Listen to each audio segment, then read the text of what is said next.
So today I'm joined by Denis Betts. Denis is a rugby coach, he's a devoted father, and he's a keen health and well-being enthusiast. Denis, I'm really looking forward to digging into this. How you doing, mate? I'm very well, Craig, very well. Yeah? Yes, I'm in a good place. Good to see you. So for my viewers that don't know much about Denis, Denis was one of the greatest ever players to represent Wigan Rugby, and I had the joy of watching him a lot of times with my father growing up as a teenager and then moving into my early 20s. So Denis, thanks for those years from me and my dad. I know, it's great. Yeah, that I can look younger than you in this stage now, and you sat in the stand. And the reason I wanted to get Denis on is because I'm doing a little bit of consultancy work right now for Wigan Rugby League around leadership. And I was in the other week and I met Denis. And Denis is the coach of Wigan Warriors women's team, and they've just won the Challenge Cup for the first time ever as a Wigan club. Yes, we have. Creating history for the club. So wonderful to see that. And I just felt your energy, Denis, and you said to me you've never been in a better place for a long time. You're really happy and you feel like you've got a sense of purpose and a good balance in your life. And it really intrigued me a lot, that, because I'm guessing it's not always been like that. It's not always like that. Life's not a linear path, is it? But you know better than anybody else, Craig. It's that kind of journey that you get on. And like I say, I've been 55 at the moment, and I've been involved in rugby since I was 13 years of age, and I've been a professional since I was 16 years of age. Played for 16 years, and then I've coached for another 24 years. So and that journey's had lots of walls, lots of boundaries, lots of things to bounce off, lots of anger, lots of frustration, and it's helped me get to this place. Though those kind of situations and that experience have helped me get to a place now where I understand that I've got a real strong purpose. And working with the women have given me that. There's a lot of joy in what I do. I love coaching, and I probably came on that journey as well, where I got to a point where you take a step back and you go and think you want to be work in the backroom office, because that seems like a progression. You want to be a director of rugby, or you want to be someone that sits there and makes big decisions about the whole club. And I did that a couple of times with a couple of teams. I did a little bit of Widnes, and I did it a little bit I did it mostly at Newcastle when I worked there for 3 years. Remember that, And I found that wasn't me. I want to be out on the field. I want to be somebody that plays a day-to-day role. I want to coach. I want a face-to-face. My interpersonal skills are really good. I can recognise that, and I just love being on the field, and I love trying to help and develop people on that way. And at the moment, working with the women, it's been a joy. They're just excited. They want to get better. They're a really enthusiastic, talented group. That, like I say, that any coach would want. And I just fell into that right kind of place at the right time. And also in my personal life, like I say, I own a post office which is a coffee shop, and the business is going well. And I like spending time in there with customers, and I do lots of stuff. My wife runs a business. But it's a really nice place to be. It's a really fantastic coffee. So you got good community around you, haven't you? Yeah, it's just like we're in a really nice place, nice community, lots of good people, conversations face to face. Like you say, dealing with people every single day. Having conversations, finding out how they are, knowing a little bit about their life, seeing if you can help them or do things that can make them feel a little bit better. And I think that's, like I say, even if it's just a drink or a cake or something, it's one of those real simple things. When you break it back down, there's lots of purpose in my life. I've got a really good solid routine. And it's like, I know it sounds pretty dull and boring when you get to the stage. Well, it sounds like you're doing what you love. And you mentioned the word joy, which fascinates me, because I often ask, what is a successful man? And what I realise as I get older is it's nothing to do with external accolades. For me, a definition of success in my life is how much joy I feel on a daily basis. So it's great to hear you say that there's joy in your life, because I know a lot of men and there's no joy in their life. I think that's, again, and I'll come across this a lot of times, I've been very lucky. All the way through my life and my career, people I've been involved with, people I've met, my wife, my children. Like I say, I'm in a place where my brother, and there's been bumps and lumps along the way, but I've got really good people, and they're very supportive, and got good friends, and that, and understanding what, again, real joy is purpose. Yeah, that's what, having something in your life that makes you want to get up and awake. So I go to bed excited, I wake up excited, and I want to. And like I said, it's getting outside, and it's all that kind of. Got into this late in my life, probably a little bit later than I should have done, really. It's like understanding my body and getting out and touching the ground and getting some sun on me in the morning, and not lying in bed till God knows what time, but getting out in the sunshine and touching the ground and just enjoy it. And that brings me joy. It brings me joy that I can feel grass under my feet, I can look at the sky. Those kind of things are simple things. The real simple things, and if you can find a way to really make those things a massive part of your life, and it becomes pretty easy. It's not about massive holidays or having lots of money or lots of a nice car. It's people, and it's purpose. Yeah, and health, which I know is really important for you. Yeah, well, again, I got to that point in my life and realised I wanted to live till I was 100. It's one of those kind of me too. coaching kind of things as well. So, and it might have been on the back of reading something I've been around. I thought, right, that sounds like a really good idea, but living till you're 100, and we've had this conversation, is not being alive till I'm 100. Yeah. I want to live. I want to go places. I want to do things. I want to be active. I want to lift things. I want to walk. Yeah. Not in my 70s, but in my 80s and my 90s. I don't know if I can get to that stage. And to do that, then it became a journey. It was, I'm not really one for setting goals, but like I looked at a little bit of a purpose again. Now do I get there? So I broke it back down again. Well, I had to need to change the way I ate a little bit. I had to look at what I put into my body, how I slept, how I exercised, how much I was taking out of myself, how much I need to put back into myself.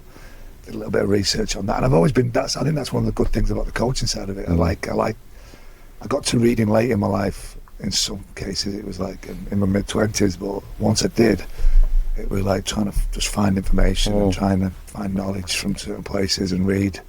Constantly looking at breaking things down and how they can help the people around me and also help me. Yeah. So we'll get into your leadership journey in a minute, Denis, because I'm fascinated in how you have developed as a leader, because we stand on the shoulder of giants, don't we? So I want to dig into that, because you do seem in a good place now, and I want to look at how you've transformed over the years. But before we do that, it seems like since you became the coach of the Wigan Women, all of a sudden the team are dominating, and you've just won the Challenge Cup. Did it help you raising 5 daughters to become, one of the best female coaches in the country? Well, it probably did, yeah. I've got, as you would expect, I've got lots of empathy. Yeah. I understand their needs. It's a little bit, like I say, you don't sit around a dining room table having people screaming at you, or throwing girls slamming doors because you won't let them do stuff and demanding things, and all through your life. And like I say, I've got a really strong wife as well. My mother-in-law's a strong woman. There's plenty of strong women. My mum was a strong woman. Yeah. So there's plenty of like osmosis going on along the way. Like I've absorbed a lot of what's gone there, and it's one of those strong strengths that I have as well. It's like I'm very empathetic, and I can understand like the needs of other people, and being around the girls, it's probably easier for me, because that's where I was at my happiest a lot of times was, how you say, on holiday with my kids, with my wife, and around the dining room table, taking them to school. Like you go on that journey and you look back and you think, it was tough those days, and it was like, but I really enjoyed it. I wish we could go back to that place where they were that age again, and we'd go through that. And there were some tough times, and we laugh about it now with the kids. And when I say tough, I mean like arguments, screaming. No, I'm not allowed to wear this. I'm going to leave home, packing the bags, stuff like crashing the car, things like that. Yeah, but it put me in a place where I don't know. This is not complicated. They just want you to be nice to them. Yeah, of course. and listen, it's not like some kind of genius moment here. Yeah, and. They all got a why. They've all got a why. Yeah. Getting to the coaching, they've all got a why. They want to play. Yeah. Why they want to be a rugby player. Because most people would look at it, especially when you look at rugby. And I came from that place where, again, I thought rugby league was a man's game because it was my game. Yeah, yeah. It was what I did when I grew up. Never seen it any differently. And then I realised that rugby league is a game. And it's played by whoever wants to play it. and it's just different. It's not men's rugby or women's rugby. It's just rugby, but it's played differently by these two groups, and they've all got their why for that. And through my experiences, I've got a how. I know I just showed them how it can be played better. But on the back of that, it was also, I listened to what their needs were within that as well. But that comes from being an experienced coach. Of course. A lot of women's coaches have not got a massive amount of experience. Say I'm 20 years in with this. I've coached in rugby union. I've coached at international level. So I've got a little bit of ability to understand, to take a little bit and absorb what the team wants. So we sat down, we broke it down, and we play a little bit how they want to play. We pass the ball, we're exciting, and we're a quick team, so we wanted to be able to show that kind of flair off. So we had to develop that kind of flair. They wanted to play that way without having the real understanding of how to do it, and that's when I came in with that experience. I had the how. So I don't think it didn't feel complicated to me, right? Because I had these girls and all they wanted to do was get better. As a coach, I went and went, this is good. And we started off from a place that was pretty low, so we could only go up. Of course. So that I really enjoyed that journey that they've been on over the last 18 months. Great, mate. Congrats, and it looks like a good future for the women. Well, I'm excited for what this team can do, but also when you look at women's sport around, when you pull your head up and you have a look around, you think, right, there's a lot to come. There's a lot to come in this field, so to speak. 100%. All right. So now you are this, you're a dad, you're a coach. I know you've got a good friendship group. You're this leader, holistic minded, balanced. You seem to have a lot of joy in your life. Let's go back to where it all started. I know that we've had this discussion a little bit. You grew up in the rough arse end of Salford, didn't you? Tell me about your childhood and what you might have downloaded in those years about what it means to be a bloke. Well, this again, you don't want any sympathy on this. My story is no different to a lot of people's story, and I was just, again, I feel like I was pretty lucky with some of the people that were in my life. But I grew up in violence, and the simplest way to say it, my world. Like, I was born in '69. My dad was violent. My mum would probably be diagnosed. She had 2 or 3 jobs. She was all over the shop. She was a young mother when she had me and my brother. Now she'd probably be. How old was your mum when she had you? She was 19 when she had me. Young. 20 when she had my brother. And I found out later in life that she'd already lost one child before me. So it's one of those kind of teenage romances with my father. But my father was, he was just a violent man of his time. He was a doorman, and he just wasn't a very nice man. And I feel more comfortable saying this, because he died last year. I never really wanted to speak about him in bad terms, because I'd gone through a stage where he got to a point where it was him. It wasn't like, say, he made some choices that weren't great, but also he was a product of his probably environment. My grandfather on my dad's side, who I didn't have a lot to do with, was a violent man. Right. And it's just following suit. It sort of followed suit where he came from and where he was, and school as well. So I grew with like me and my brother. My brother's in the same school year as me, but he's 11 months younger than me. So it was like one of those kind of really strange. Everyone thought we were twins, but he's quite a bit younger than I am. Well, nearly a year younger. But because of the school year, he was the youngest in the year, and I was the oldest in the year. In September, he's in August. But we, 2 boys the same age, growing up in a house. Violence. We fought, and we fought, and we grew close. We we fought other people together. We fought each other, and it was just the area that I fought in school. It was just a violent. A lot of survival. That didn't seem. I look back on that. That wasn't something that was bad. It was just normal. I hear. That was my life, and like saying it happened at home.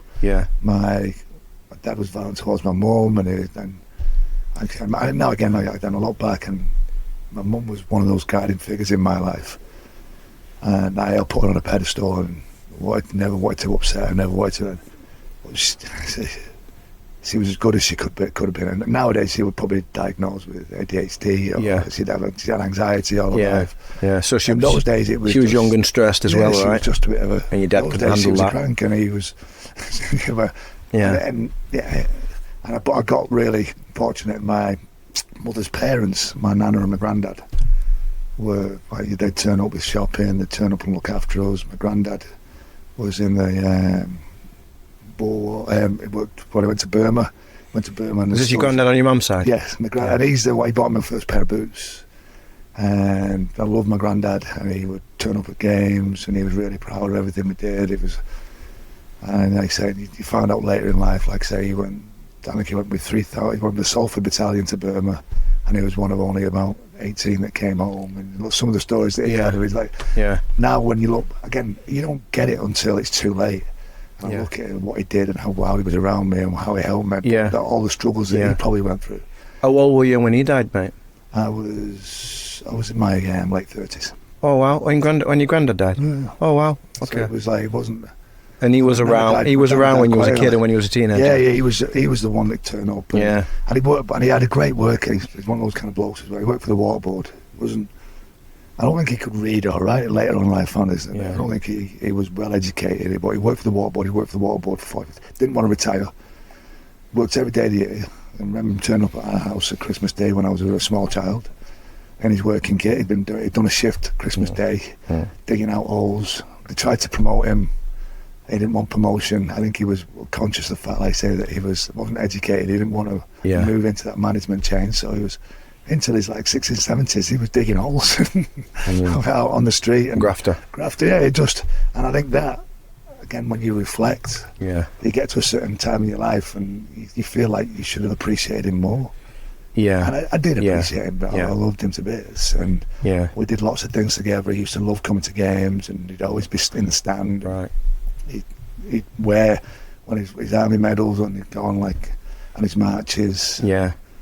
On V Day and things like that, and he'd sort of like he'd have my Wembley Cup winners medal on there as well. And it was like, looked like this stupid thing, but that made him happy. Do you think he consciously saw that your dad was a bit distant and violent and not around an awful lot, and he stepped in purposely? Do you think he consciously was aware of that?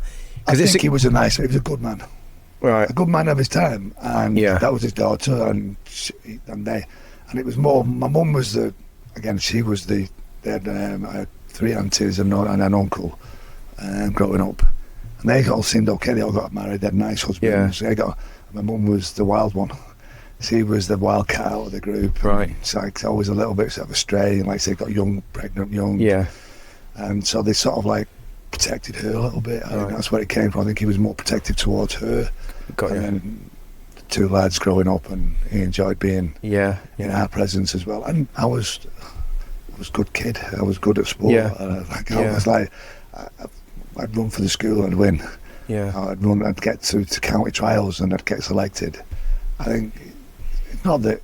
And you felt seen by him. Yeah. Like I say, he was the one I'd walked from Salford precinct. Yeah. And he bought me my first pair of boots. Yeah. And we had a choice really as well. It was like I was at that stage. I was playing football quite a lot. I was quite a good schoolboy footballer, and I was on Manchester United's books, and I played for Salford and played for Greater Manchester. And I was wearing second-hand boots, and he bought me the pair of boots. But I had a choice. I could buy a pair of rugby boots or a pair of football boots. And the rugby boots were a little bit cheaper, and I liked them. There was ankle ones as well, those old school ankle. Oh yeah. A little bit higher. And I bought a pair of. Remember them Walsh? Yeah, Walshes. I got a pair of Walshes as well, and that kind of stuff. Yeah, so for bloke in Lee making boots that everybody would wear. But I had these ankle boots. I can't remember what. I think they were Patrick. Yeah. And like I say, I bought them because they were a little bit cheaper as well. Yeah. Like from this. From a stall in the middle of Salford, when you had clothes stalls and shoe stalls, and this bloke was selling knockoff shoes from somewhere. Right. And he bought me my first pair of boots, and I ended up doing football trials in these rugby boots. Well, I was like a real throwback to like the 1950s, wearing ankle boots where I was playing football as well. Yeah.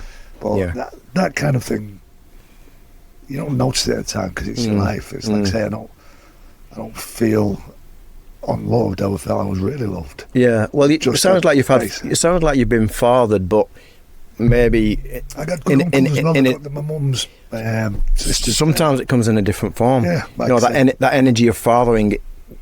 We expect Dad to do it, but sometimes it comes in different forms. You know. As well, so because I was I was good at sport and ended up getting picked for teams, but I had no way of getting to these trials or training sessions. Right.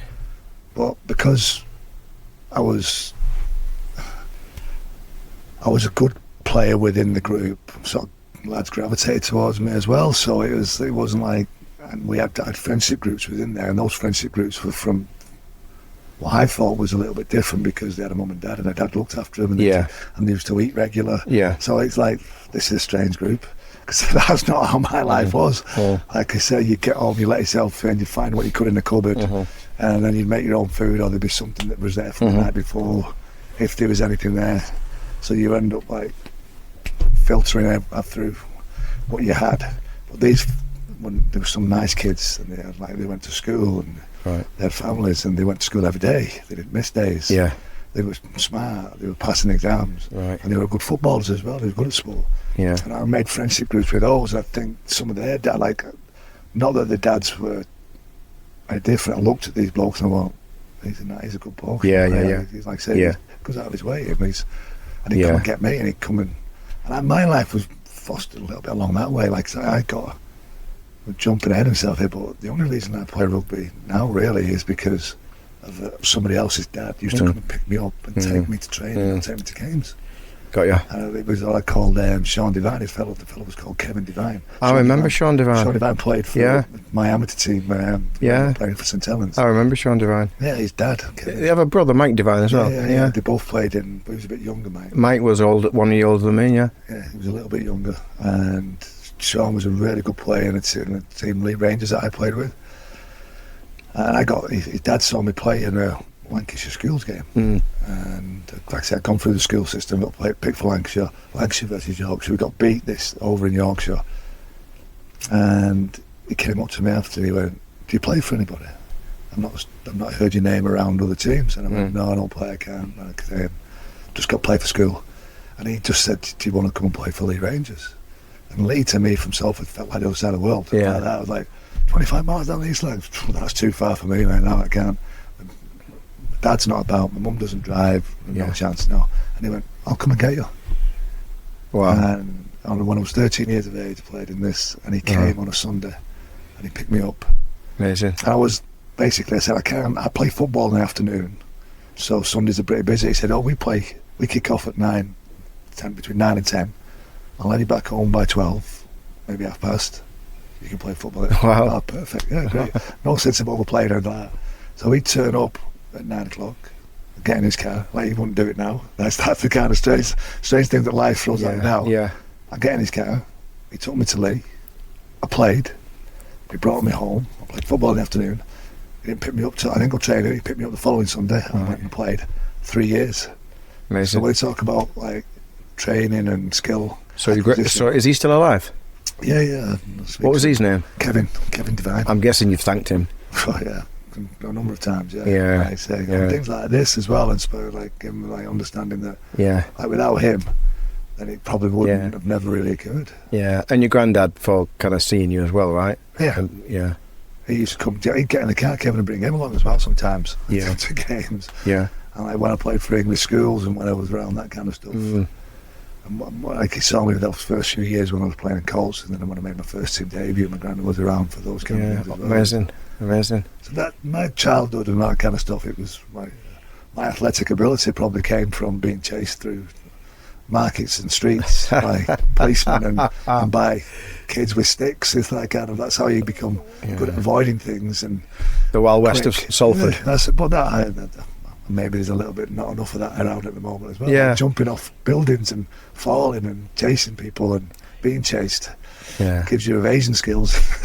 So as you look back over your childhood, would you have changed anything? Oh, that's a really tough question. I don't really like going back to where I grew up now. So like in basketball camps. Based on the man you are today, as you look back into your childhood, would you have wanted anything to be different? I'm formed by my experiences. And I choose not to be a victim. Yeah. All the way through. I grew up with lads that I'm good. My brothers in the police, done really well, and he's a fantastic bloke. He's my best friend. So like we grew up and we went through all this together, all the stuff, all the violence, all the pain and the heartache that you only look back and reflect on of a childhood that was pretty brutal. And then I've got other friends that have done really well, that are close to my business, and I've also got friends and people I went to school with that are dead and been in prison, and I've probably got that. Like I said, my story is not an unusual story. Yeah, it's just my story. It is, and it's born of a certain resilience to life that you have to push through and like I say, and decide what you want to do. And I mirrored myself on the good men in my life. Yeah, like I say, a couple of my uncles that were really good men. My are they still around as well, your uncles? No, they're both dead. Right. No. So like I said, one of them died when he was quite young. He got liver. He died, like I said, cirrhosis of the liver. I never smoked, never drank. Really nice bloke. Yeah. Died when I was in my early 20s, 21, 22. Right. And my Uncle Stan. Everybody's got an Uncle Stan, haven't they? My Uncle Stan died a couple of years ago. Okay. But like I say, it was those kind of, when you reflect back and you look at those kind of men, like I say, they came and they got you and they took you on trips when nobody else would. You stayed at their house and you got a couple of decent meals when you weren't getting fed. So you got 4 significant male figures there, haven't you? Your granddad, your 2 uncles and your mate's dad. Yeah. Like I said, the men, and I think it was more my choice in those things as well. Again, when you reflect through this, Craig, and you say you've done probably a lot more reading on this than I have, it's like you end up you draw yourself to certain elements of people that you think are their strengths, and a lot of people get drawn to.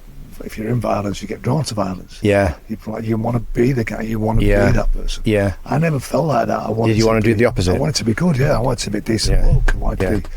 It doesn't mean that I didn't have violence in me. It means that and I don't know where that came from. That choice I made to not be a violent person, to know that I had it there. And I spent a lot of my early life being a little bit angry with a lot of people as well, and I thought that's probably helped me on reflection, that I decided not to be angry anymore.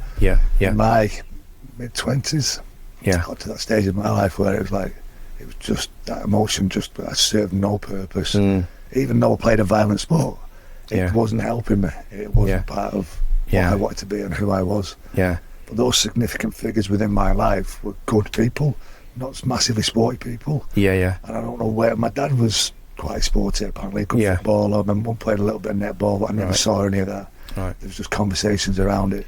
My brother was really sporty. I was athletic and sporty as a kid growing up, which is unusual as well, because a lot of my aunties and uncles are quite big. Right. So it's like, must have been on that kind. We must have been that throwback from my mum and dad. All right, because the rest of their families were all a little bit larger, so to speak. But it was. Would I change it? That's a strange kind of comment. I wouldn't say I enjoyed parts of it, but it formed this person I am. Of course.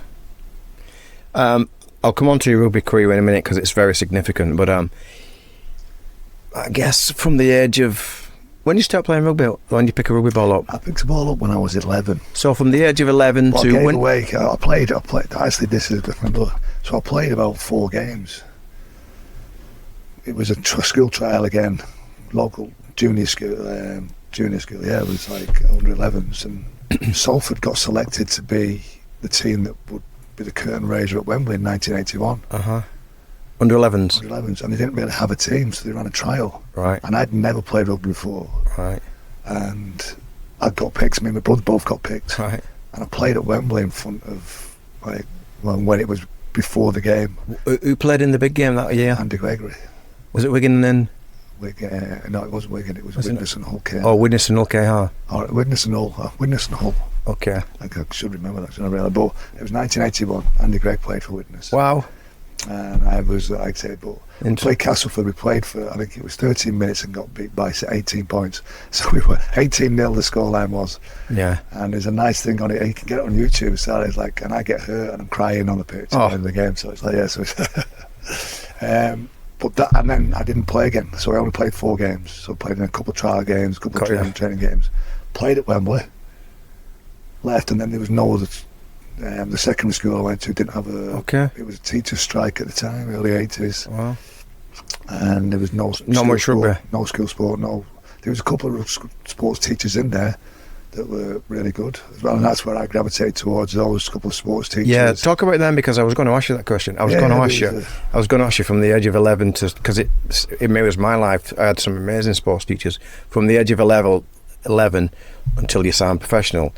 Any significant mentors you want to mention? Well, mentors and people around it. So there was a fellow called Mr. Healy and Mr. Staten. I can't remember the first names now, but sports teachers. Yeah. And they sort of like, I wasn't really academic, but sport, loved going to the gym, was always wanted to run around, chase things, join things, do. Yeah. I was a child that just wanted to do and run around. Yeah. And they saw a little bit of that football. I used to play local football, and they saw that. And there's those two teachers that were the teachers that were nice to you. Yeah. And it's that kind of strange thing that you sort of gravitate towards them. Of course. But there was a fellow that played a little bit of, I think he played pro, a fellow called Don Preston. I remember Don Preston. Yeah, do you really? I almost had trials once with Swinton, and he was the coach. But he was a school teacher, head of sport at Bewley Hill High School. And apparently he helped a lot of people. He was great. Yeah. He done with, like I say, just saw something in me, probably a little bit of himself, maybe from his early life. Yeah. And sort of nurtured that way. And he selected Salford schools. Right. So when we did trials, he'd make sure I was there. He'd make sure he'd get in touch with the school. Again, he'd get me. Mr. Staten him and him had a relationship. They both were mates, so to speak. So right. I speak to him, and to say I didn't go to school regular would be an understatement. It was very irregular. Okay. It was like there was no boundaries and rules on as a child. Right. Did you just whack it? Oh yeah, I used to whack school quite a bit. I didn't have, my mum would go off and do her jobs. My dad was never around. Not like I had to go. What did you do if you whacked it? What did you do? Just watch TV, didn't you? Did you? A couple of times when we were really young, we'd just go to Peel Park and hang out in there. And you look back and you think, what are you doing? Just hanging around in a park all day? There's nobody there. Just hanging around, just so you didn't have to go to school and be told what to do. Yeah. And for the non-northerners watching, whack it means that you don't go to school. So we were. So he'd make sure I was there, and so like Don was part of that, and all the way through like 14, 15, 16s, up to like in English schools. He knew the pathway, he knew all the teachers that looked after the school teams, so he'd make sure that there was some way of getting in touch with me and making sure I was at these trials and I was doing that. Right. So there was like that kind of nice, somebody that was pulling you on track. Just, I'm not in a harsh way. I don't think I was ever that kind of kid where it needed to be like a harsh thing. It's like, this is happening. If you don't turn up, then you're not going to play it. Right, turn up. And it was that kind of stuff, really. And Don was pretty significant in that as well. Okay. Like I said, another strong male figures within my life there. Sports teachers and just giving you direction and supporting you through school when you didn't like maths, you didn't like English, you didn't really get it. It's like, probably suffered a little bit as a kid because of just my attention was on what was important in that sense. Yeah. But that became as well because I didn't come from a home where that was seen as a priority. Yeah, of course. Never, like I say, it was never anything like nature. Yeah, me too. I agree. I had the same experience. I didn't really get praise for anything apart from playing sport. I think it's more my mum liked it because it reflected on her. We doing well at school didn't really reflect on her. I think it did. But standing on the side of a field when they were saying her son's a really good rugby player, that reflects on her really well. I think she took a lot of that and enjoyed that. Which again, I didn't mind as well now. It's like that was her moment. I said, she had many in life, but that was one of hers. And what age were you when you signed professional, Dennis? I was 16. 16 straight. Did you sign for Wigan as a 16-year-old? Yeah, 16-year-old. And did you? My dad was around at the time as well, and then like I said, it's one of those kind of stories you tell, and it's like it's hard to believe. It's like I played for English schools. There was a couple of scouts. A fellow called Derek Standish. You probably know Derek Standish as well. So Derek's passed away now as well.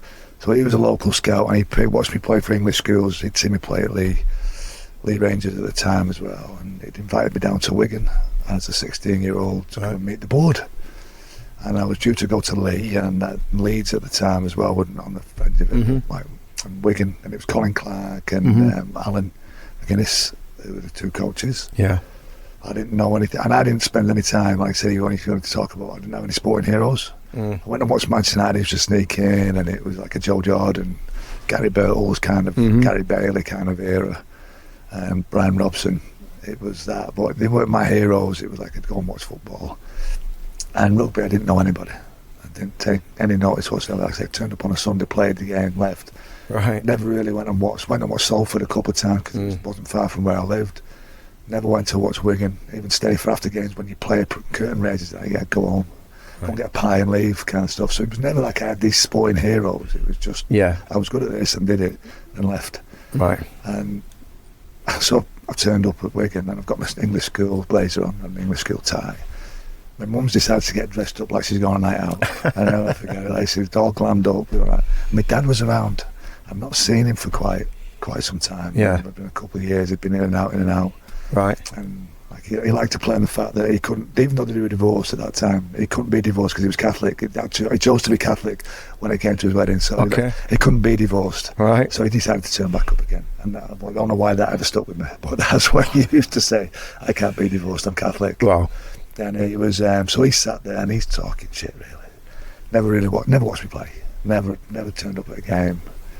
Never was around, but he was talking as if he'd do to the board. Okay, yeah. And on this board he had Maurice Lindsay, Jack Hilton, Tom Rathbone, I'd say, and it's old school, big table. I'm sat on this side, smoking cigars, drinking brandy, gold ties and all this kind of stuff. And they offered me, like what they did the standard, they offered me £5,500 and a contract. And the things in the contracts in those days was there was no time limit on them. I didn't spoke to anybody. So it's like they signed a contract and it was basically you play 10 games, you get this much. You play 20.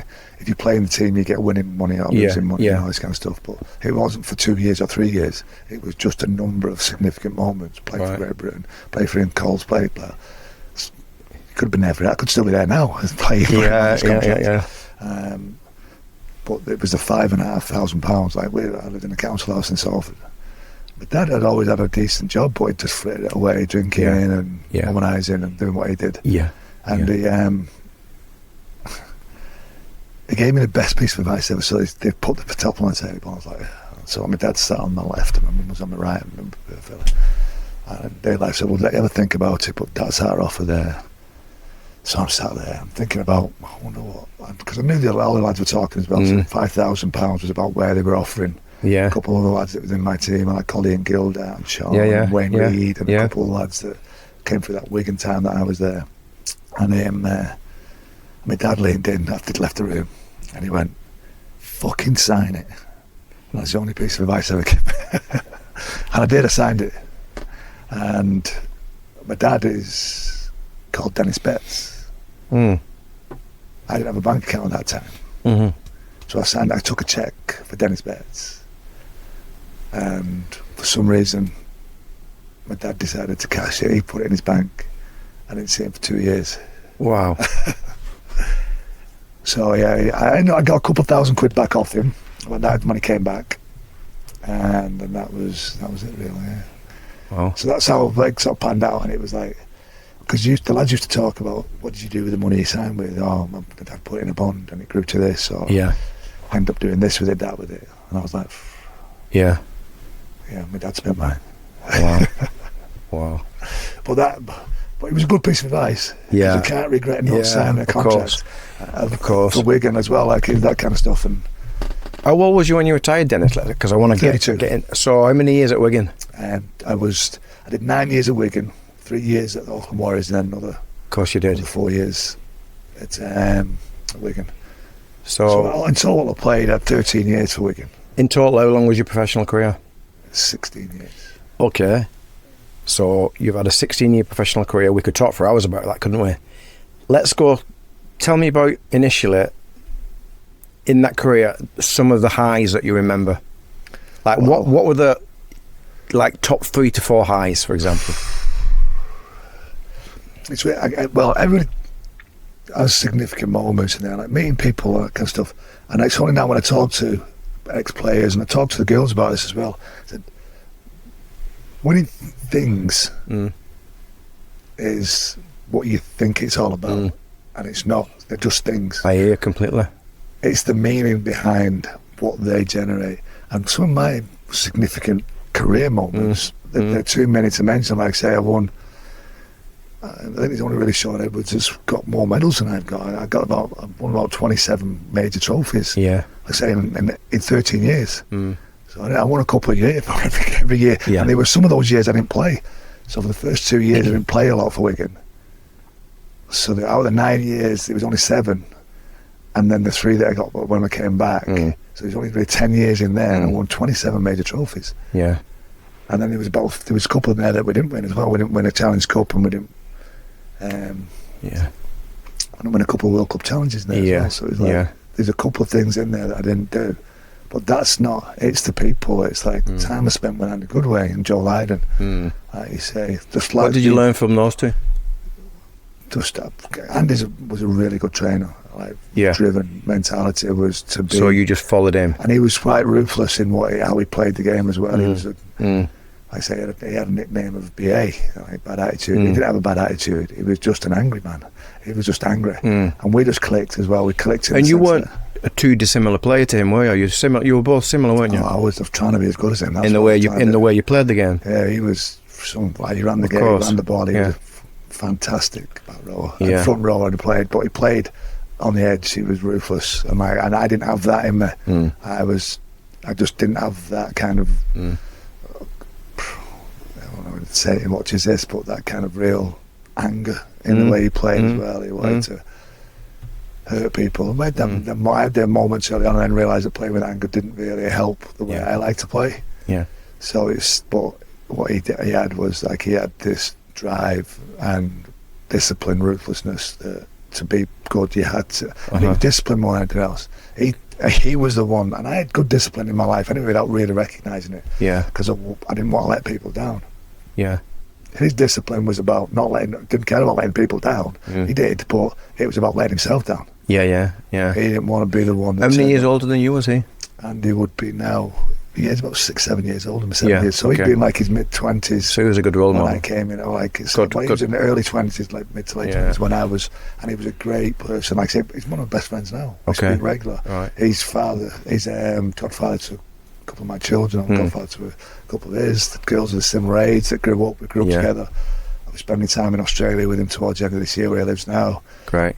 So we've fostered a relationship that's grown, and it's. Yeah, and when people see us together, they just don't. He isn't what he's painted as. It's that kind of man. Right. He's a lot. Yeah. He's a really nice bloke. Yeah. But he's got this persona about him that everybody thinks he's angry. What about Joe? What did you get from Joe in those years?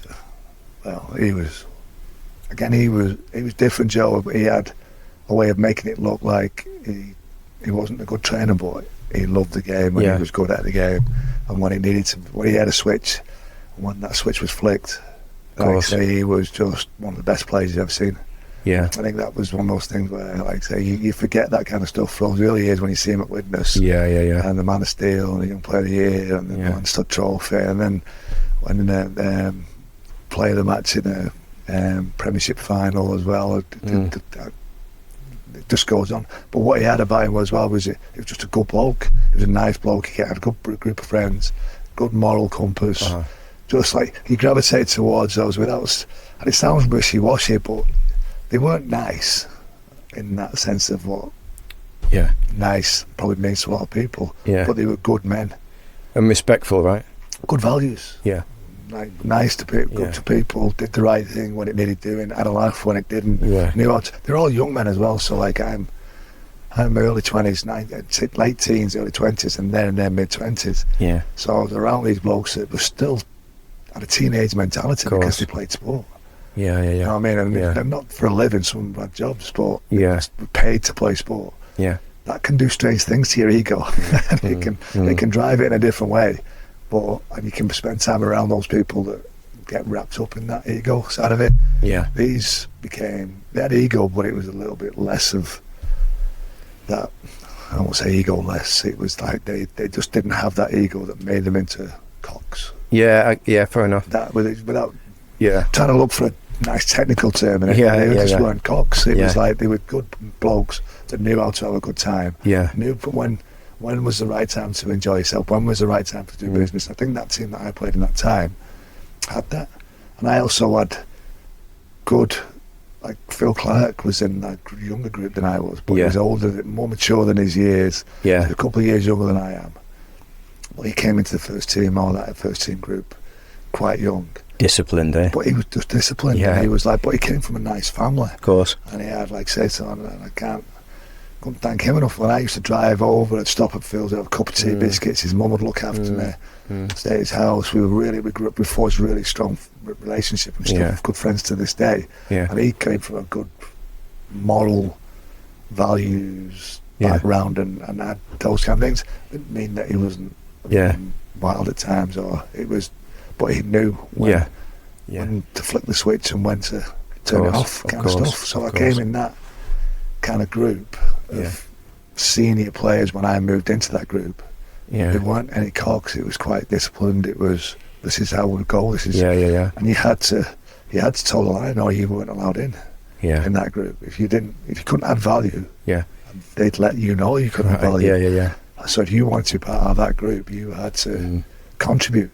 If you were 19, 18, didn't matter. You had to contribute, and you had to be able to back that up, not once but every single week if you wanted to be part of that group.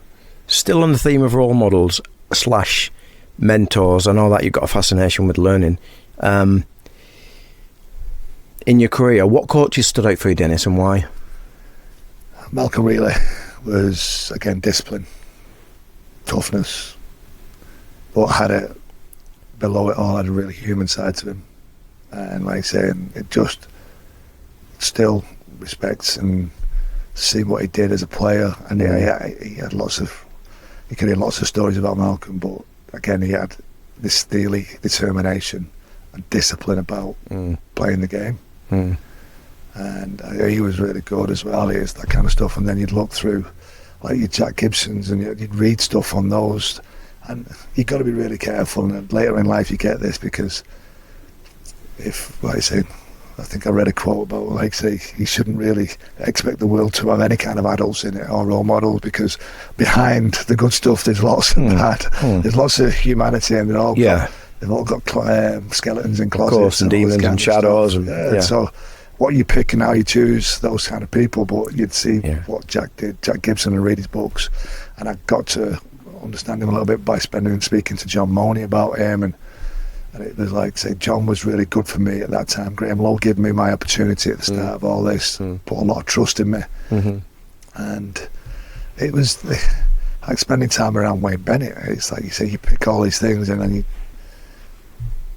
I've always been quite good at just like filtering down and not, like, saying, seeing what I could use out of that kind of situation. And I've always been really trusting.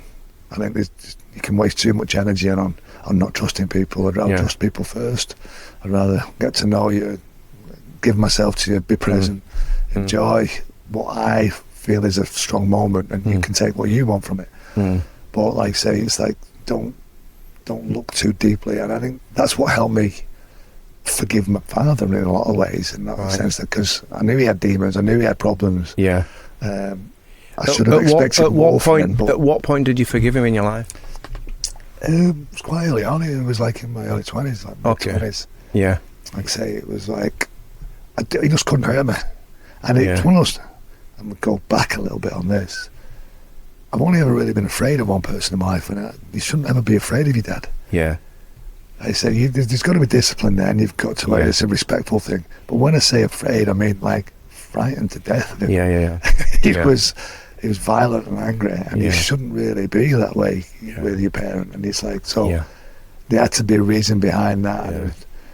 And so I was afraid of my father for a long time, until I got to that point where I didn't think, like I say, I think it was, you've seen that joke where it's like, he's looking at me and I'm looking at him, and he's thinking, he can have me, and I'm thinking, I can have him. But no, it wasn't like that moment, but it was like, I got to that stage where I wasn't afraid anymore. But then it wasn't about being angry with him, because I'd gone through those stages as well. It was about now, right, why be anything? It wasn't. So forgiveness was the easiest thing. Not the easiest thing, but it was the thing that was next in line to move on. I mean, like I say, he had his life and he made his choices. I mean, we had that conversation already about what would I change anything? Of course. I'd like him to be nicer to my mum. I get you. Along the way, but I get you. My life has been formed and I'm the person I am, and my brother's the person he is, and we're both good people. Yeah, so your dad's give you a model of masculinity, and there's something in you that says, no, I don't want to be like that. I'm going to be the opposite, or I'm going to look for the opposite. Yeah, and I've been quite cruel along the way as well. I don't get that, and people do blame their backgrounds for their actions. Yeah. What they do and how they act because of the environments they were in. Yeah. There's a choice, like I say, between stimulus and response. Yeah, there's for a space. Sure. Of course. And that's where who you are really comes through. Yeah. And I made the choice not to be that kind of person. Yeah. Still on the topic of coaches, I haven't seen you coach a lot, but you know, I've seen you on TV, I've seen you on the side of the pitch. It looks like you care for your players an awful lot. I'm hoping that you're going to answer this. I know it's a tough one. Who's the most caring coach that ever coached you throughout the whole of your career?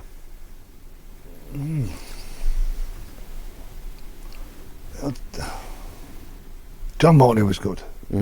I was quite close to John at times. Well, like I was at that good point in my career. He took me to Wigan Warriors. He wanted me to go over there with him as well. He brought me when I came back to Wigan as well. He joined Wigan again, and it was still that connection there.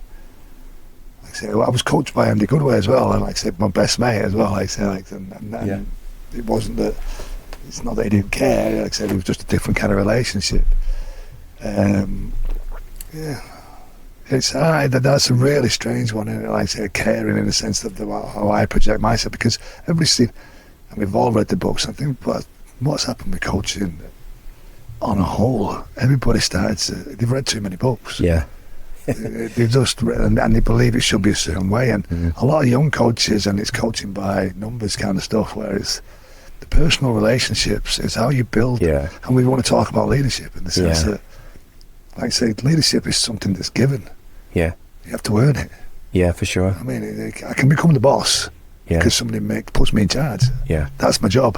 Yeah. So I can get that role and it be given to me. Yeah. I don't lead that team unless they trust me, unless they believe in me. So connection takes effort. I have to earn that. I have to earn their respect. Yeah. Understanding. And I came in, and it's one of those things I've said to a lot of teams that I've ever been around. I said, what you don't understand here is that you don't work for me, I work for you. Yeah. They say my job is to make you better, but you've got to want to get better. So come to me and ask these things, ask the questions of me.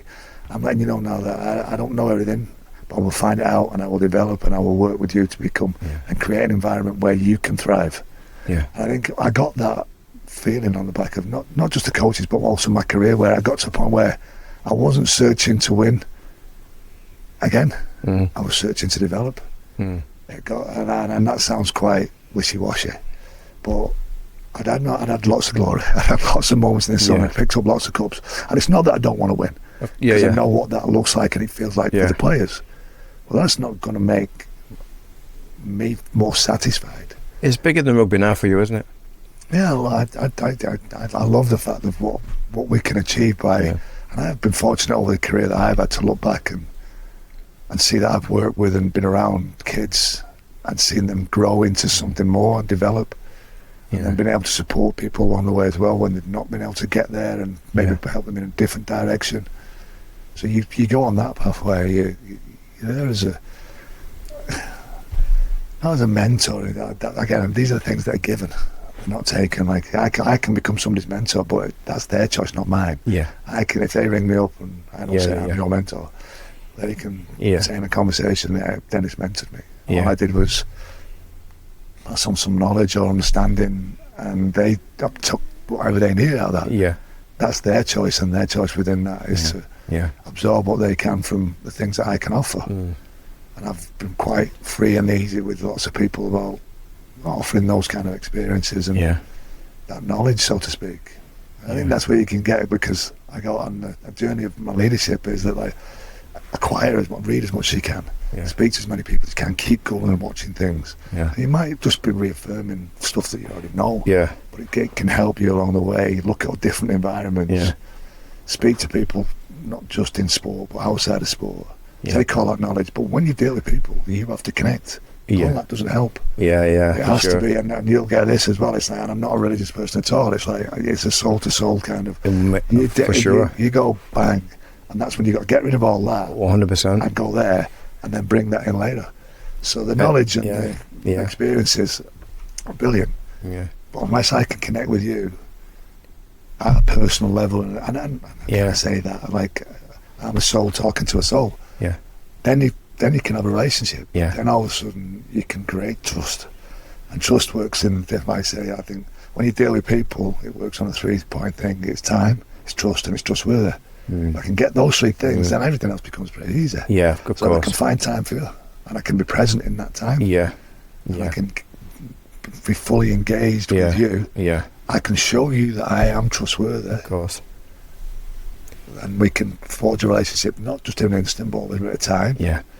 And then I can get the trust from you. Yeah. Then we can move in. We can move in anything. Well, we can do that's anything. where magic happens, isn't it, man? And then we can move in any direction. Yeah.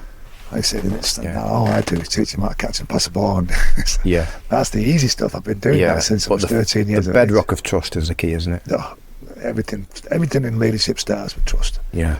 Because it doesn't matter if I'm right. Of course. It matters what you believe. If you don't believe me, Of course. I can be the smartest bloke in the room, and you don't believe me. Say that again, because that's really important. That quote, it doesn't matter if you're right, it matters what you believe. Yeah. That's really fucking important. Yeah. So I don't. Everything's driven by belief, isn't it? He'd be in the room with the smartest person in the world. If you think he's, again, I use this word quite freely, if you think he's a cog, you don't believe him. Yeah, and you're not going to engage. You're not going to engage, and you're not going to take on any what he wants, and you're not probably going to want to spend any more time with him. Yeah.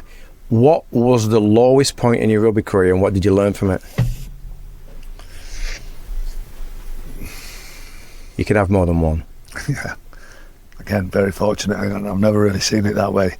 I had a couple of injuries on the way. I missed the grand final because of an injury. So I snapped a ligament in my knee, 6 weeks out. Muscle cruciate ligament snapped 6 weeks out before the 1998 grand final, first one ever. I'm not on a playing side of it, that kind of stuff. Not having a relationship with a couple of coaches later on in my career, because again that probably helped me in a lot of ways, but my ego and clashed with their ego, and they came in, and I probably felt I knew a little bit more. They were quite young coaches. Was I playing as well as I thought I was? But I wasn't willing to listen. I hadn't forged any kind of relationship with them. Right. So it became a place where it became quite hostile towards transactional. Yeah, it became quite hostile towards the end of my career, Wigan playing career. Towards the end? Yeah, I'd say the last couple of years, like I say, I finished playing when I was 32. I'd had a knee reconstruction, shoulder reconstruction. It was, but 2 years before that, I'd made the dream team again. So I'd come back and like saying, and I was 31, I made the dream team. I had a really good year. I was thinking about, I retired from international rugby. I shouldn't have retired when I did. Again, it was that ego, stupidity. I wish I didn't really have anybody to turn around and say, do not do that. Play as long as you can, because you will regret it. Yeah. You'll know when it's time to finish, and it won't be about your ego, it'll be about your body, how you feel. But stupidly, you get to that point in your life where your ego's in too much of a control and influence on you. And I probably should have, and I thought I might try and get out. So I spoke to David Waite, who was a coach at the time, who was considering me playing again, and I got hurt towards the end of the year, and I missed out on a little bit of that. I'm not sure he would have selected me anyway, but I thought that I was playing well enough, and just and it was Stuart Raper, and I'd gone away, and they changed the rules a little bit, so they'd gone from 6 to 8 subs, rotation of subs, 4 subs from 8 kind of thing. It was like, right, I need to change my game a little bit now. I'll go from a back row, kind of play different style of game. I still have, like I said, give myself, my feet were still good. I had some quick feet. I could generate some foot speed into the line. I could put a little bit of pace, could carry that pace and put a little bit of power into it, put a little bit of weight on, kind of play like a prop rotation, like just to change up the game a little bit, just play less minutes, be a little bit more impactful, change the way I thought. And the way I worked all the way through, like quite disciplined in the way I trained and what I did, wrote a plan down, had an idea, size of what to do, I wanted to put the weight on, how I needed to train to be able to do that, what I could give to the team, wrote it all down, went in to see Stuart Raper, sat down in his office, at the DW was when they had an old office on I think it's not the south, it's on the north side. Said, I've got an idea about next year, and he said, oh yes, so have I think you should retire. So I cut the paper off the table and folded it up and put it in my back pocket, and I went, really? So you think that much of me? And it was like, he said, oh well, we're having some issues around the salary cap. You're one of our best earners, and and I had 2 years left to run to play. Right. Because I pulled my contract out when I came back from the Wigan Warriors. I was quite well paid, and we extended it a little bit and dragged it out. Yeah. And it was like, wow. But I had a clause in my contract about getting involved in coaching. I've done a little bit with like on the 16s and the scholarship sides at that time through the Rugby League. A little bit, and I was dabbling in it. I wasn't really sure. I was just dabbling at that stage. Wasn't doing lots of it. But then I went to see Maurice Lindsay, and he was obviously he'd had some conversations with Stuart, and they talked about it. And I went away on holiday and sat down with my wife, Kane, and it was like, don't want to play anywhere else. I didn't really take any advice of anybody else. I just felt like that time that maybe he's right. But I'd suffered a couple of times a year with injuries. I've been in and out, not in and out of the side, but on the bench and off the bench, and not had some good performances. I had this feeling in my head that I just needed to do certain things and get it back, find a bit of rhythm in myself. But that's the ego again taking over and trying to control me. And it was like, I came to the conclusion, discussions where it's, well, do I start something or do I go somewhere else to finish something? And am I going to start something in a place that is a little bit comfortable? Yeah. Doing something that is uncomfortable, something I'd never done. My ego was, like I said, I've just talked about it. It looks after me. How I ate, how I slept, how I played was all about, as a player, that came first. It was about how I got prepared and got ready, how I slept, hanging onto a bed going, leave me alone, be quiet. And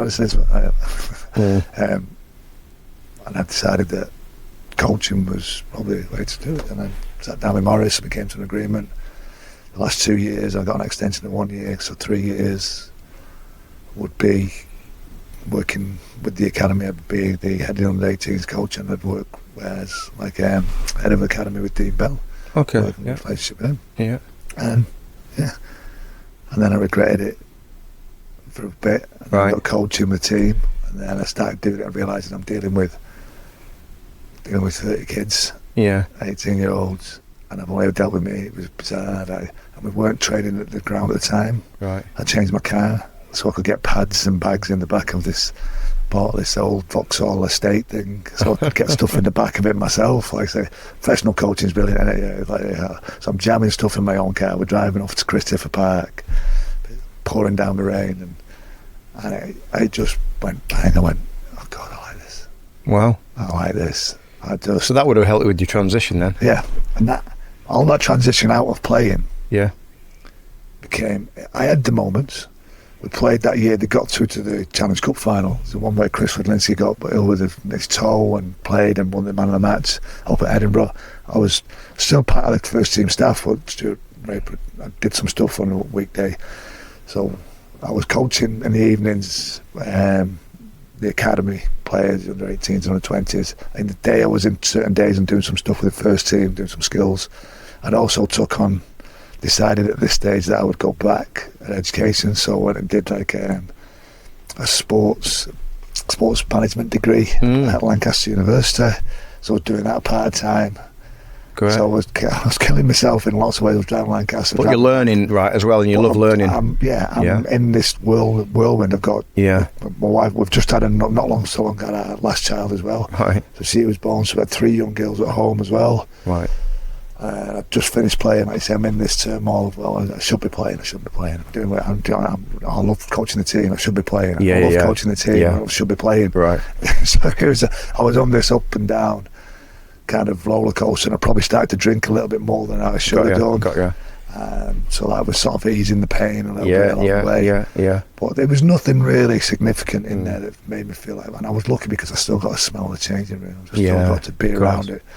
Went up to the Challenge Cup, and that was when they won the Challenge Cup. I thought I should have been in this team. I should have played. Yeah.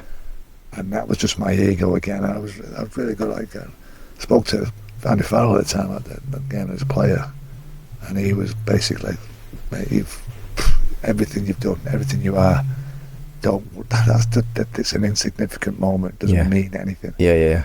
I'd say in your career, like you say, you're on the sideline, you're part of it. Yeah. It doesn't matter. Doesn't matter. Yeah. It doesn't matter. It sort of that helped a little bit as well. It was like really strong moment, and in that kind of stuff, and the tours and the international stuff and all the stuff, and putting a little bit of perspective in it.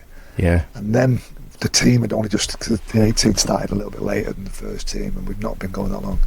Once I started coaching and playing the games and selecting the team, I've really started to come into my own and really enjoy it, and wanting to educate myself and give you another purpose. It just gave me that. Yeah. And that transition, I'd not had that. Well, you talk to a lot of players when they come out of it, and it just dies. Of course, yeah. We know what happens then, don't we? I'm probably really fortunate in the sense that, again, that I was asked to return. I say it was a low point, and it's a good story. Yeah. But Stuart probably did me a favour in that sense, because he gave me a start to something that would last. Yeah. I didn't expect it to last another 20 years. Yeah. And take me on a completely different journey. Yeah.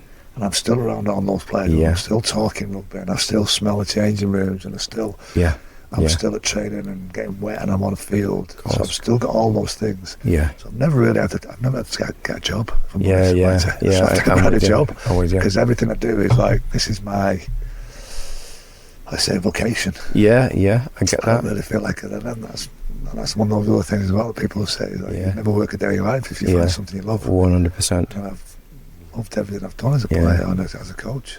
So you've been coaching for 20 odd years, haven't you? Yeah. How are you different now as a coach to when you first started? How have you transformed? How have you transformed? A lot more patient, a lot more tolerant.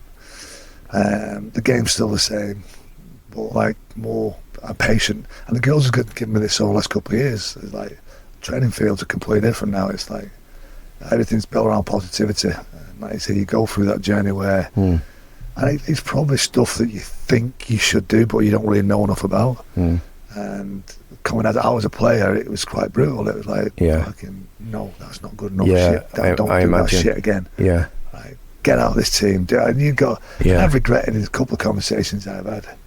The last game, so I end up going again on my journey. Coached the 18s, coached the 20s. We won 2 grand finals as a group. Mike Gregg took over as a head coach. I became Mike Gregg's assistant. Right. Mike became poorly. Yeah. And ended up having to leave the post. I took over as an intern coach. I did that job for nearly 2 years as an intern coach. Like I said, one of those wishes I had along the way, and they talk about that moments, not just in my playing career, but I wish that I could have worked for Mike for 10 years. Yeah. And where he was a fantastic coach, great coach, so much to give, so much in that brain of his. And even when the MND took his arms and didn't take his brain, and he could still, he still knew rugby. Like it was just too easy for him. So I'd love to have been in that point there, but again, the ego takes over, and I'm like, but I didn't have any assistants. I had a fella called Nigel Jones as a conditioner. I know Nigel very well. Everybody's talking about like the number of people you got around you and all support. I coached supposedly I'd been the best club side in the world on numerous occasions. It was still regarded like that. It was me. Yeah. I coached that team in Super League on my own with Nigel Jones support. Wow. Did that for nearly 9 months. Yeah. It was tough. That was the hardest thing that I went through. Mike's poorly on one side of it. He's having a battle with the club. I'm trying to organise the team and run the team. And I'm in that situation where stressful. It was a really tough time. Yeah. I didn't think that, and I left there and I went on to culture. That became a bit untenable. They brought in not Stuart Ray, but they brought in Ian Millward. You all right? Yeah. He came in, and I took the assistant coaching role again. And we just had totally different philosophies. Right. And that's when my playing and working with the academy, developing people. As a development player myself, recognising the strength of the club had to come through these really high quality, talented kids that need opportunities, that were getting opportunities, and then you sprinkle in that little bit of stardust from either English players or overseas players that happened. And Millwall's philosophy was completely different. Right. It was getting rid of kids, just generate income to bring in average players from other places. So we clashed a little bit on that, and I ended up getting a job offer to go and coach in rugby union. Yeah, and you went to Gloucester, right? Went to Gloucester. Yeah. And that's when I really started to coach, because the other stuff was about people management, about understanding, because I knew the game. The game was easy for me. Yeah. 16 years into it, going through. Yeah. I knew about work or at school, acquisition, how to build a drill, what playing philosophy we needed, and all this kind of stuff. And the game itself, like you say, where we land, what we're doing, scrum plays and tap plays and manipulating space. That was all rugby league. It's something I've done continuously, and drawing on Malcolm Reilly and John Money and Graham Lowe and all the coaches I've been around as well. Yeah. So you'd have been one of the first to go across to rugby union as a defensive coach, right? No, I think Sean was already across. Was Sean already across? Sean was doing that kind of stuff. Faz was already playing as well at Saracens at that time as well. Mick Force was a little bit later as well, so Mick Force was looking at that kind of stuff. I think Graham Steadman had done a little bit around it. So there's a couple of other, and I'd never played rugby union, never coached rugby union, didn't know anything about rugby union, watched it, had my opinion on it at that time from somebody who stood on the outside of it, and was like that conscious bias of being a rugby league person, thinking everybody hated us because of rugby league and not realising that nobody really cared. Because you like that northern minority kind of mentality. So stepped into rugby union and it was brilliant. Loved it. Dean Ryan, who's again regarded ruthlessly across the game, was his man management skills have been questioned in certain places, but ultimately he knew how to manage up. He knew how to control people around him. He knew how to develop players and find players. That kind of, and he knew the game. I didn't, and it was like taking that kind of knowledge as well. There was a coach there called Brian Redpath, who was also, again, an amazing player that knew completely how, as a scrum half, how to move a team, how to get a team around the field, ideas of defending off scrums and line-outs. So I didn't really go as a defensive coach as well, so I went down and I did some stuff with on tackle technique and just understanding, controlling the ruck in a rugby league sense. And that was a conversation I'd had with Dean that really, me and him got on really well. I said, listen, because he'd had constantly rugby league people telling him, you're not doing this right, you're not doing that right. And he's a rugby union player, he's ingrained in rugby union. Of course. He don't need somebody smart ass from another code saying you're doing it all wrong. He played for England, did coach, he'd won a premiership with Newcastle. He knew his game and what that game was. He didn't need somebody coming in and going, a smart ass, going, I know what you're not doing right, you need to do this and that. And I just said, listen, I don't know anything about rugby union, but I know how to do this, and this. So I know how to be able to manipulate space on attack, I know how to catch and carry, I know how to run a good line, I know how to hit him in the shoulder, I know how to control people in contact. I got these skills, I can put them wherever you want them. So I became skills and development and defence. So I worked across both sides of the ball. Great. Of attack and worked with Brian and the outside backs and a little bit of forwards. And then I did some defensive stuff as well and worked on line speed and good times there. I did 7 years there. Nice place as well. It was fantastic. My girls grew up there now that we lived in Cheltenham for 12 years. Wow. So it was like it was a big part of my life. But so I got in there and rugby union players were a little bit different to the kids that developed I've been working with, and some of the first team players that I'd also played with and then brought through the academy when I stepped into Wigan's first team. These kids wanted to know why. They ask you questions, so you tell them to do something and go, why? You had to have some kind of, it wasn't that kind of, because I fucking said so. Of course. It was like, these were educated like private school kids. They're like, and the dad's probably saying, ask him why. I'd plenty of confidence. You know what I mean? Like those kind of stuff where I've taken working class kids who did what they were told, that had gone through that. They might have been cocky, they might have been, but they didn't really like authority. These kids, no, there was no nothing self-conscious about them at all. Yeah, They wanted to know why you was asking these questions and what you were doing that for, and what. Got you. So you had to start really reinforcing some of the things I was asking of them. Yeah. I had to be aware, so I had to spend time in lots of meetings with things I didn't understand, spend time with coaches, questioning them, watching games continuously about scrums and mauls and line-outs. Yeah, all that intricacies of union. The detail of it and all this kind of stuff. Yeah. And you think you know when you've got it when you can call a penalty scrum. Yeah. Yeah, you can see those kind of things as well. Or you know somebody's dragged them all down, or you know it's not gone on right in a ruck, and you can see which way the referee's going to go, even though you're not sure sometimes. So that's when I really started to pick up my game as a coach. Got you. But then it was like the people and the connection skills became more apparent as well, because they knew who I was and I had some background, but they also wanted to, what does he know about my So I had to forge relationships. I had to dig in and make them trust me on a different level as well. Yeah, got you. To create a relationship where they could I could help develop them. Got you. So Dennis, it sounds like rugby union was good to you. It's been good to me, mate. We share that in common. You had some great years at Gloucester. You know, some of your kids were raised in Cheltenham, and after that you came back to rugby league. You did 8 years at Widnes. You did a few years at Newcastle, and now you're back at your beloved Wigan Warriors doing great things with the women.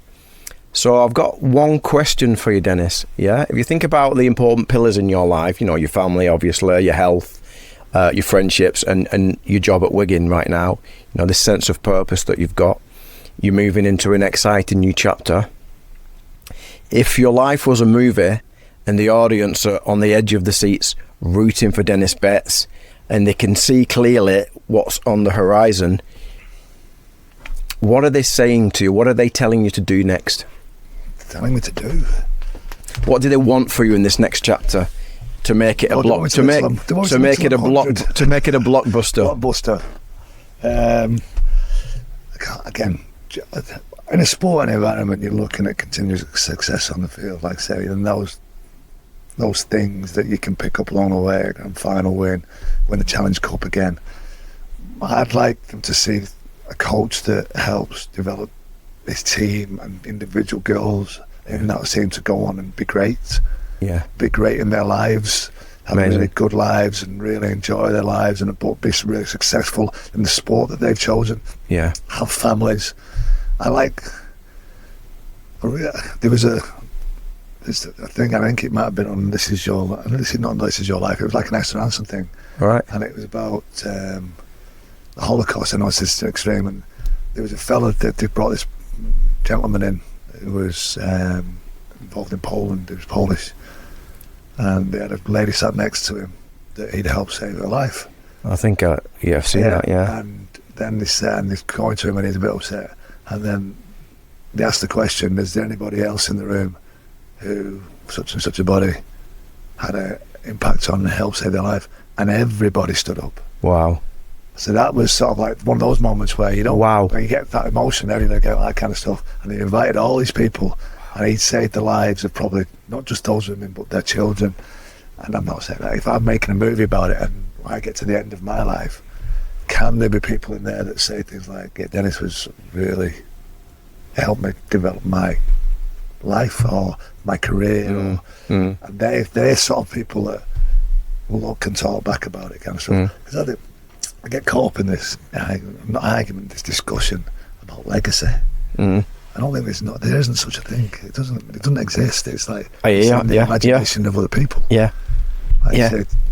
You can dig into somebody who's got a legacy from the past, and their life is in bits. They've done things that you wouldn't even know about, but somebody along the way decided to promote them into this place and give them this thing. So legacy is something that is given to you. And if you're looking at, is there going to be something in your life that, if I could sort of get to the end of mine and look around and everybody goes, you know what, he was a really good bloke, and it made a difference because he was a good bloke. Yeah. How good is that? That'd be nice, wouldn't it? Like I say, that's purpose, isn't it, mate? That's purpose, isn't it? Yeah, it is. They won't be talking about winning Challenge Cups. No. Which are just things. Yeah. We're talking about winning grand finals, or Yeah. there's things that are there, they're Yeah. nice along the way, and you want to be part of them. Yeah. But they're just part of the journey to give it more meaning. Yeah. And hopefully the people that you spend time with, Mm. like I say, it's like, I'm not caught up in that kind of thing as well. I want my kids to have joy in their life, Yeah. Yeah. and my brother to have joy in his life and all that kind of stuff. But ultimately as well, again, this is my life. And you're modelling joy as well. Yeah, and that this is my life though. Yeah. And like I said, we talked about, I want to be healthy so I can be good with other people. Yeah. Like, good for me. Yeah. Yeah. Good for me. Of course. Of Like course. I say, I want to be healthy for me first. Win-win, innit? Yeah, and then if I'm healthy, my mental health is strong. Yeah. There's Yeah. more clarity in it. I can help other people. I can be around other people and Yeah. support them. Yeah. And just be a nice bloke. Like I said, Yeah. with a couple of rules and that kind of stuff, it's like, first and foremost, is be good. So Mm. when we sit down in a group and you're in this all the time, it's not something written on the wall. It's not Yeah. like some mission statement. There's Yeah. 3 things that the teams that I get into. Is that I want you to be good, I want you to work hard, and I want you to compete. Mm. Do those 3 things for me and this team, Mm. and we'll go all right. We'll be good. Yeah. Yeah. Yeah. Dennis, thanks for all those wisdom bombs. I can't believe we've been talking for 90 minutes. It feels like we could talk for hours. We've been there before a couple of times, me, you and Craig. I think We have. We've sat next to sea a couple of times in the late night stuff. We have. But when you win the next Challenge Cup, let's do a part 2, mate. Definitely. Appreciate your honesty, and yeah, I've really enjoyed this conversation, mate, and look forward to the next one. Thank you very much. It's been good for me. You too, mate. Very therapeutic.